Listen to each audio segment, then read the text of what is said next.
In a national address last night, Prime Minister Hubert Minnis called on residents to summon the best of the Bahamian spirit as the country braces for a potential impact from Hurricane Maria, another major Category 5 storm that is forecast to impact the southeastern islands by Friday. Minnis urged residents to ensure all preparations are made as the Department of Meteorology has issued a hurricane watch for Inagua, Acklins, Crooked Island, Mayaguana, Long Cay, Samana Cay and the Turks and Caicos Islands. Hurricane Maria is another potentially devastating hurricane that we must carefully monitor, Minnis said. Though most of the Bahamas was spared the devastation of Hurricane Irma, it is essential that the country remains vigilant and prepared. We cannot let our guard down. To those who have complained about having to prepare unnecessarily for Irma, Minnis said, those who are inclined to complain should visit Ragged Island and other areas destroyed by Hurricane Irma. I believe they will come away with a sense of gratitude and a better understanding of the need for precaution and to be prepared. A heart filled with gratitude has no place for complaining. Maria left a trail of destruction as it directly hit Dominica on Monday.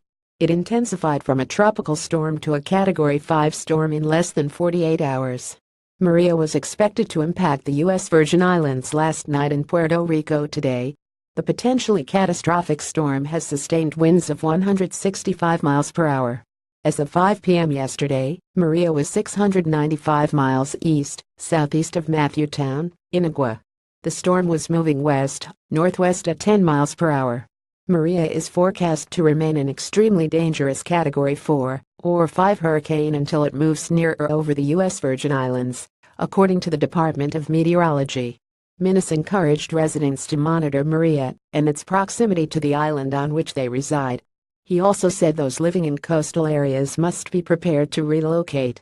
The Prime Minister assured that all agencies of the government remain alert and preparations are being made. He said the government is prepared to activate other emergency protocols depending on Maria's path, though he did not specify whether the government will again evacuate those in the projected impact zones as seen with Irma 2 weeks ago. Minnis insisted the government will operate out of an abundance of caution and due diligence. Anxiety and stress, noting there is a natural and understandable weariness as Bahamians monitor another dangerous weather system. Minnis said he appreciates that this season has caused anxiety and stress, particularly those with financial constraints, young children or elderly parents and relatives. But amidst the anxiety and weariness, let us continue to pray for patience and to be people of goodwill, he said. Continue to go about your daily routines and try to find healthy ways of relieving stress. Let us try to be patient with each other in the spirit of understanding, generosity, and community. When we consider our neighbors in the Caribbean and Florida, who have lost loved ones, their neighbors, their homes, businesses, and livelihoods, we should banish complaining and ingratitude from our hearts and minds. Quoting Proverbs 13:40, which reads, "A heart of peace gives life to the body," Minnis asked Bahamians to continue to pray for peace of heart and mind, and ask God to continue to strengthen us with the spirit of resolve and gratitude. He added, these major storms carry the potential for the loss of life and catastrophic damage as we have seen with Hurricane Irma, which ravaged some of our southern Caribbean neighbors, parts of Florida, Ragged Island, Acklins, and caused extensive damage to Bimini and parts of Grand Bahama. Irma raged over much of the Caribbean with sustained winds of 185 miles per hour.